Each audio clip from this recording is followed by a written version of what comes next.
Thank you all for being here. Thank you, NewtechPDX, for having us. I'm Chris Sims, Vice President with Codifi, and like my co-founders, I've worked on archaeological sites around the planet.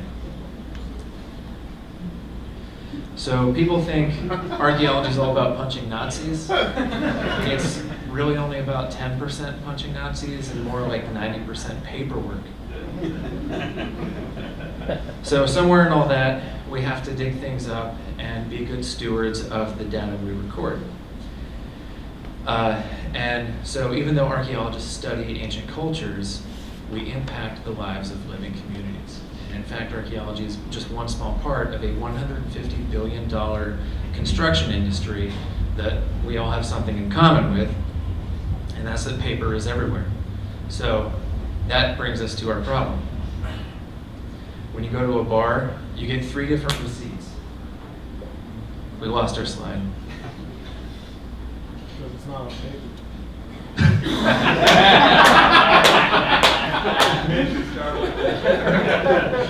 Technology.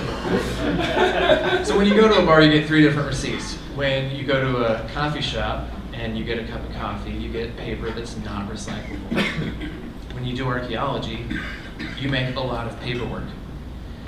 Now try to imagine going a single day without paper. Now try to imagine taking entire industries paperless forever. So to dig deeper into the paper problem, it's the 3rd largest polluter in the US and Canada. It's about 50% of business waste. It's a contributor to climate change, and it's expected to get worse over time. So why hasn't archaeology gone paperless? Why haven't other industries gone paperless? Turns out the requirements are pretty challenging.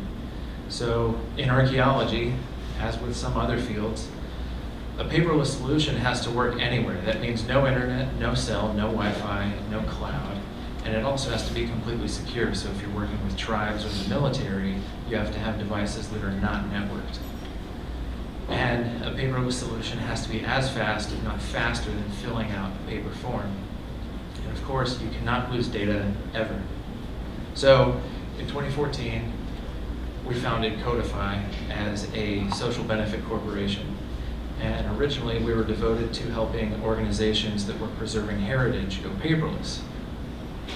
But that's why we're here today, is there are a lot of folks who want to go paperless. So tribes, museums, educational projects, energy utilities, large infrastructure projects, and cannabis permitting, just to name a few, have all gone paperless with us, and they're loving it. So our approach to paperless is what sets us apart from other companies that make mobile databases. We help you go all in on the entire paperless ecosystem.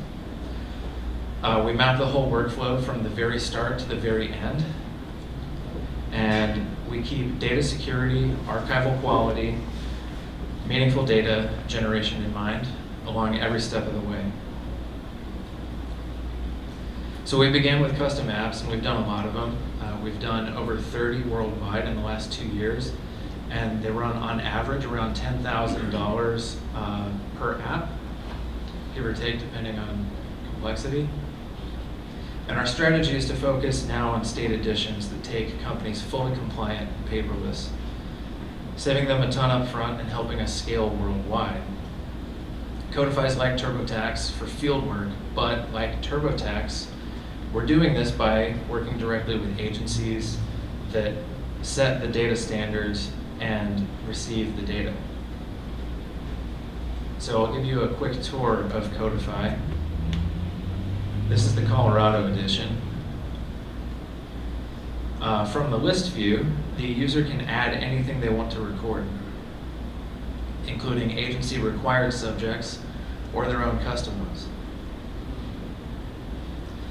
Once created, just click an action to add a picture, a note, scan a barcode, or add a file. Codifi gathers all the metadata to produce rich captions. You You can rotate the iPad to begin paperless field work, and you'll note the Codifi Core UI over there is the result of hundreds of user experience tests. You can easily add geolocation, annotate captions with your voice, even offline. Then you can dive into adding all the descriptive elements laid out in order of importance based on the priorities that agencies themselves set. And we've embedded contextual help to aid users based on documents that have been provided by agencies and clients themselves. You can preview or save the forms at any time, but we don't stop at forms. Behind the scenes, Codifi is generating data as data and saving it in real time. So you can export this data as a TSV, a JSON, or any other pure data format. You can also have full report generation, QA, QC, all from the field on your tablet offline. So in summary, Codifi is a secure offline app available anywhere in the world. We've got state editions or custom or both. It eliminates almost all field paperwork, and it generates compliant products for federal, state, local, and tribal agencies, and it's data-driven. The impacts of our work are significant time savings. Like I said, it works anywhere across boundaries, and it's giving our competitors or our clients a competitive edge, and they're telling us about it, and it's providing the business case for gathering rich data. So what do we want? We want a community like NewtechPDX. We're a team of 3. All 3 of us are here tonight. We're a full-time staff with a handful of freelance developers. If there are any developers that work with databases, blockchain, offline tech, or security, we'd love to have some conversations with you. And we're also in a stage of explosive growth, and we need some help staying in front of the wave with such a small team. So the 3 of us are here. Get in touch with us, or you can find us online.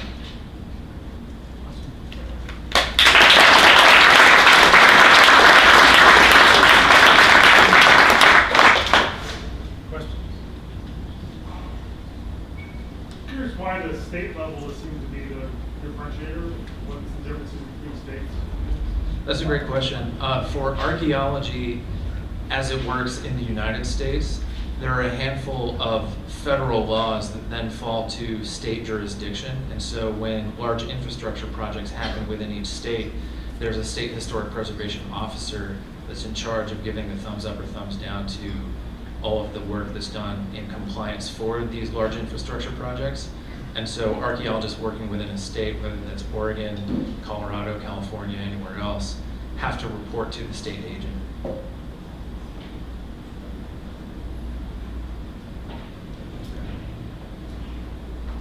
I know it probably depends on the project itself, but how large are your applications that live on the devices, and how did you overcome the challenge of not being able to do, or being able to do voice dictation without internet connection? For the voice dictation thing, one of the more recent iOS updates is Siri can just work offline, but it's dependent on a vocabulary dictionary that's kind of like learned along the way. So one of the downsides that we've seen is if a user has a brand new iPad that they have not built that vocabulary with, and they go into the field offline, then the speech to text is a little limited. But if they've worked with it a lot over the years or however long, it works okay. But I have my team over here. Michael, do you want to take the question for how we overcame working offline and how big the file size is on the app? Yeah, just real quick. I mean, hey, we're really happy to be here, guys. I'm from California, so I hope it's okay. It's a real challenge. We're dealing right now with a project in the UK where there could be as many of you, or actually double, working at the real time in real time recording. We think around 450 megabytes of data that day per person. And at the end of the day, they want all that synchronized, put to bed, and locked down. So we don't have all the answers. We're trying to figure out kind of kind of a agile, small work kind of mentality of moving QA, QC as far up the chain as we possibly can. And the other thing is kind of ad-libbing. So instead of sitting there trying to dictate things in kind of narrative format, coming up with a shared and controlled vocabulary that everyone can kind of agree on, that's had a lot of really great effects. That's cool. It's really cool. So I have a background in anthropology, and so first of all, you were kidding about archaeology, because it's a really small market, really. And your technology lends itself to field work of many kinds. I mean, there's biology research, there's law enforcement, there's real estate. I mean, there's a lot of places you can be going. Why are you zeroing in on archaeology? That's also a great question, and it's great that you see the potential for it to scale out to other markets and their markets. And that's kind of where we are. So we began in archaeology because Michael and I are both archaeologists. He has a PhD and I have a master's in archaeology. And through our work, we came to understand the need for archival quality with our data that we were gathering in the field. And we've also worked with just scads and scads of paper gathered from these research projects or compliance projects. And so, over years and years, we thought there's got to be a way to do this without all this paper. There's got to be a way to do this faster, more efficient, and also for just the pure research aspect of it, we need to be able to make our data meaningful. If it's just sitting on a piece of paper, that's not data, that's a piece of paper, and it's sitting in a box.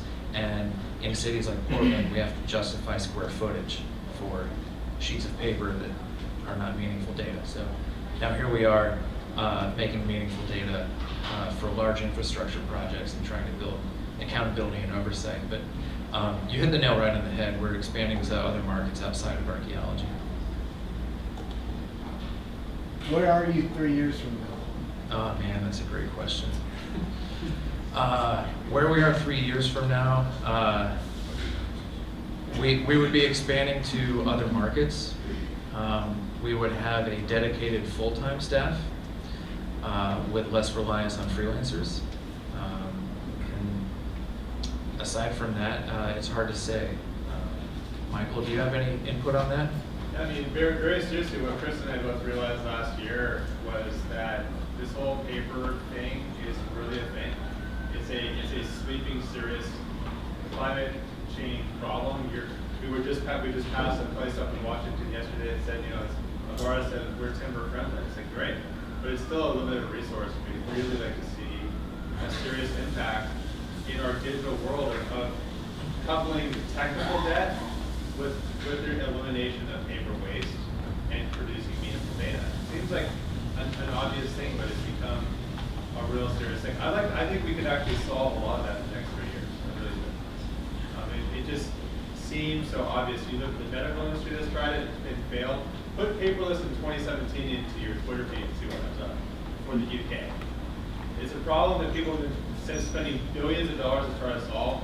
It hasn't been solved. It certainly hasn't been solved in our industry. It certainly hasn't been solved in construction, in infrastructure, in any form of way. We'd like to see it kind of in the done column in 3 years.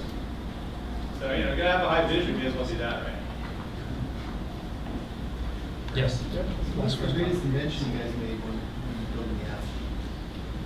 Michael, the question is, what is the greatest invention we've made? I keep pitching questions to him because he's our sole developer for the longest time. He mostly built it from the ground up, and I work on more of the business end of things. But I'd say back to the anthropology point of it, is if there's anything you're asking why anthropology or why archaeology, besides that we really are interested in dead people, I'd say the biggest thing we come up with is just a way to work, back to the original question you asked as well, sir, is how to work at archival quality scale in a world digitally right now that doesn't like that, in a world that's willing to make a lot of compromises in the quality of data, and maintaining that as our technology has finally grown to the point that we can actually do really remarkable things. We can't take, you only get one chance to do it right in archaeology. They're going to build a dam, they're going to build a road, people may die, all these things are really very real. If we expand it to forensics, etc.,